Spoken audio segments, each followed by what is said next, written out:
in achieving the full potential and capabilities of teachers to be effective and efficient. Qualities of teachers are reflected in the kind of education we have today, as students are being prepared for higher education and more competitive field of work. The capacity to cope with the situation and be abreast with the educational system, which requires highly competitive teachers, is one of the teachers' qualities that need to improve. Teachers who hold learners with special attention, such as those who teach in senior high school should continually upgrade their skills by attending seminars and conferences. Quality teachers should recognize the importance of the teaching and learning process as he gives attention to the mastery of the content, knowledge, and pedagogy of learning, and applying theories and current principles in needed skills such as in communication skills, hands-on applications of laboratory skills, use of ICT, and teaching strategies promote teachers' quality. They display creativeness, preparedness, resourcefulness, and strategies in such activities that develop critical and creative thinking of the learners. So teachers also comply with the curriculum requirements and standards that serve as part of their guide in their planning and management of teaching learning process. So they keep learning outcomes aligned with the learning competency requirements and learn to have professional collaboration to enrich teaching practice. So they impart learning goals to support learner participation, understanding, and achievement within the well-structured lesson activities, and to be able to communicate to learners and stakeholders. Teachers design and organize assessment strategies to provide feedback to improve learning. Monitoring and evaluation of learner progress and achievement is also supported by quality teachers who are willing to present records and learners' reports. So they provide sound assessment processes, communication, and necessary feedback about the learning outcomes that informs learners' achievement. So that is from DO number 42, series of 2017. So these are the qualities that brought challenges teachers as K-12 program exists. So my objectives: the researcher conducted this research with expectations to provide evidence indicated necessity and develop understanding of the senior high school teachers' level of competence set forth by the Department of Education through the Philippine Professional Standards for Teachers, or PPST, and to improve the existing difference of their level of teaching competencies when grouped according to their demographic profile. So the study investigated how to show administrators, policymakers, educators, as well as instructors a manner to enhance and to promote teacher competence and accepted performance with appropriate strategies in line with teaching competence. So this research is intended to create an enhancement program for all identified insufficiencies in the educational process, which would be beneficial for the teacher to become effective and efficient and to reinforce teacher competency. So the researcher aims to determine the level of teaching competence of senior high school teachers in spite of different problems encountered, and to open this field of study about the level of teaching competence of senior high school teachers in the 3rd Congressional District of Quezon. So my theoretical framework is self-determination theory, which has autonomy, competence, relatedness, and it is about self-determination theory. So my conceptual framework for input: I have demographic profile of teachers or senior high school teachers and senior high school students, teaching competence, problem encountered by the respondents. So these are from my statement of the problem, which is from statement of the problem number 1. What is the respondent's demographic profile in terms of senior high school teachers? Age, gender, educational attainment, teaching experience, NC acquired, TVL track subjects, number of students assessed and passed in the NC assessment, and for senior high school students, the age, gender, and grade level are okay. For number 2, so what is the level of teaching competence of senior high school teachers teaching technical vocational livelihood track based on the following domain?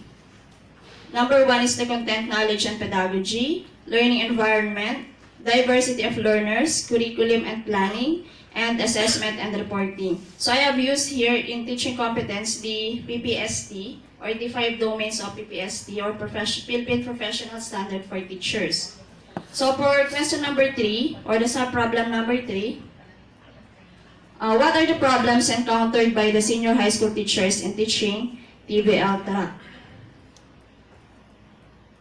So for my process, the data gathering survey, I have used questionnaire through the use of Philippine Professional Standard for Teachers, and my output is professional instructional enhancement program for senior high school teachers teaching TVL track.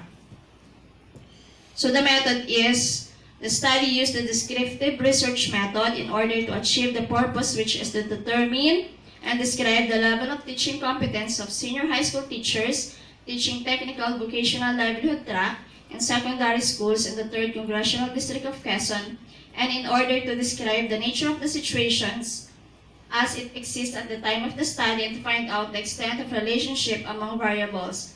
It is descriptive in the sense that the data were analyzed and described. So I have also used the questionnaire as instrument. Tables and other figures were used to provide clearer understanding of the data presented as answer to the problem of the study. So the respondents of this research were the sample population of senior high school teachers, consisting of 78 permanent and part-time teachers and 288 senior high school students under TVL track of secondary schools in the 3rd Congressional District of Quezon, specifically from the town of Agdangan, Buena Vista, Catanawan, Heralon Luna, Macalalon, Malanay, Padre Burgos, Petogo, San Andres, San Francisco, and San Narciso, and Pinisan. So all of them were purposely selected as respondents of the study, for it is limited only for the senior high school teachers and students under technical vocational livelihood track. So the methods, so to show the demographic profile of the respondents, the research used the percentage distribution, and it was presented in tables and graphs. For sub-problem number 2, weighted mean was used to identify the level of teaching competence through the 5 domains of the latest Philippine professional standards for teachers, such as content, knowledge, and pedagogy, learning environment, diversity of learners, curriculum and planning, assessment and reporting used by DepEd teachers. For sub-problem number 2, weighted mean was also used to determine the problems encountered by senior high school teachers in teaching TVL track.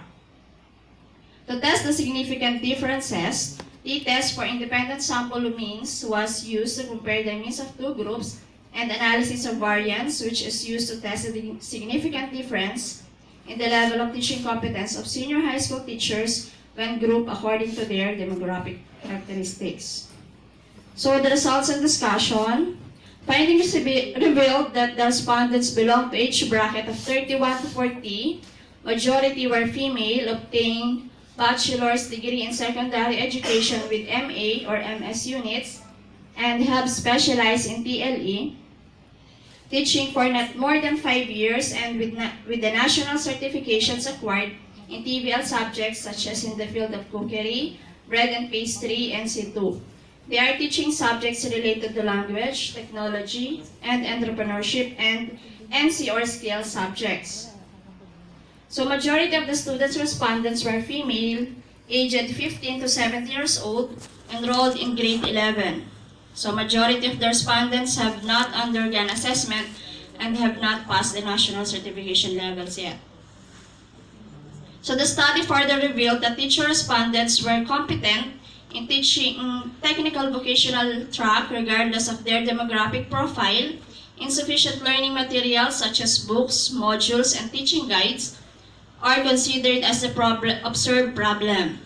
So this further indicated that there is no significant difference in the level of teaching competence, and it is therefore recommended that teachers upgrade themselves through engaging to further study, trainings, and seminars which will enhance their knowledge and skills. Furthermore, the enhancement program based on the findings of the study be utilized.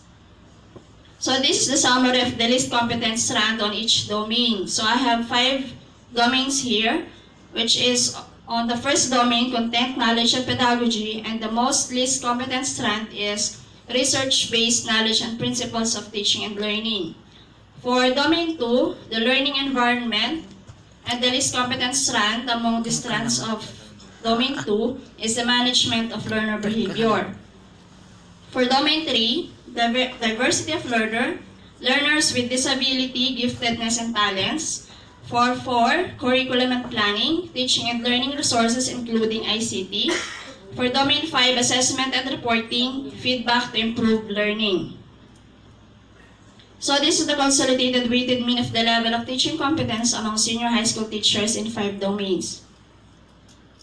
Okay, so as you can see, the most in rank or the most competent is the diversity of learners, and the least is the assessment and reporting. Okay. So, for the problems encountered by senior high school teachers in teaching TVL track, the problems are unaligned qualifications that affect teaching learning process of the students, which has means of 2.25, which is fairly observed, and rank 7. Lack of trainings and seminars regarding curriculum and skills, 2.32, fairly observed, rank 6. Overloaded subjects due to lack of teachers, 2.41, fairly observed, rank 4. Unavailable industry partners for work immersion, 2.33, fairly observed, rank 5.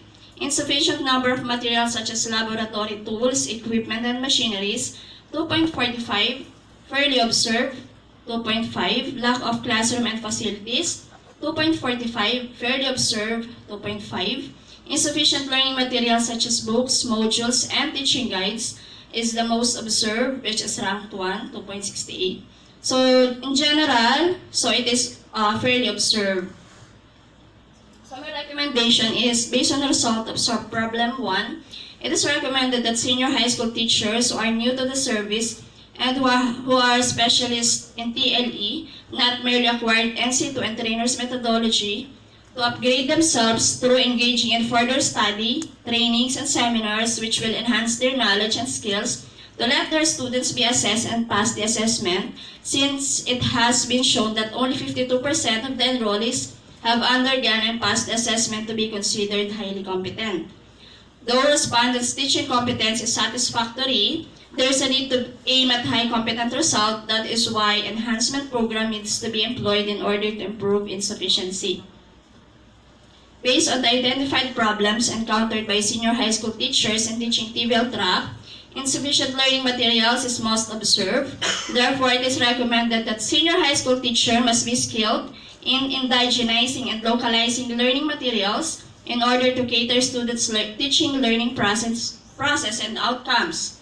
So based on the findings, the researcher therefore recommends to develop and support enhancement program that are tailored for positive teacher competence, increase motivation, engagement, and high achievement in order to enhance both teacher competence and qualifications, as they are both significant in achieving teacher competence. Okay, so this is the summary of my enhancement program.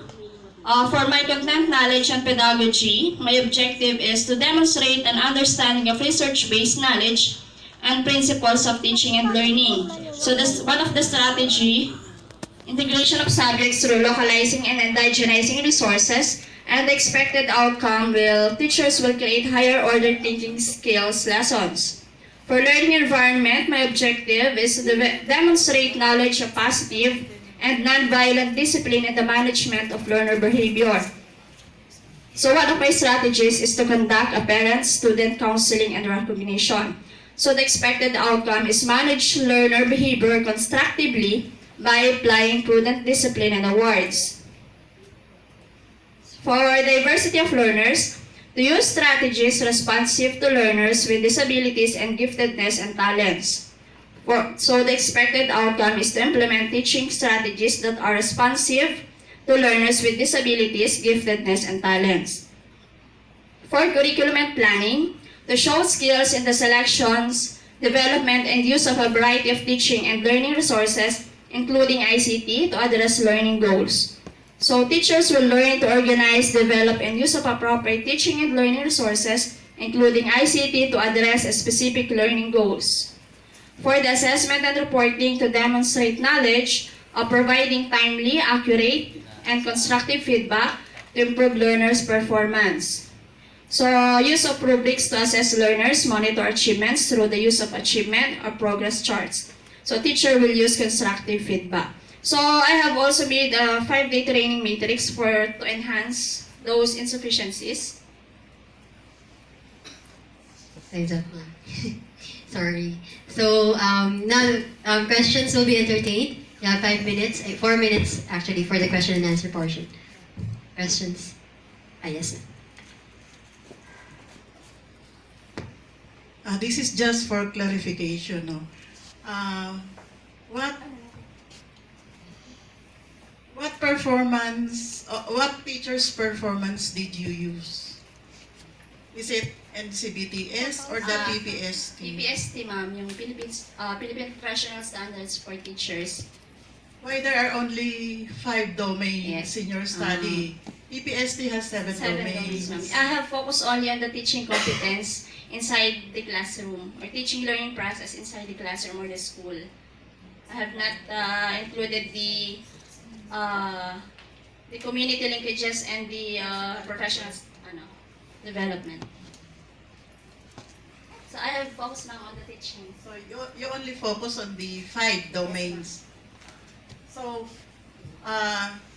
is this implemented this school year or last year?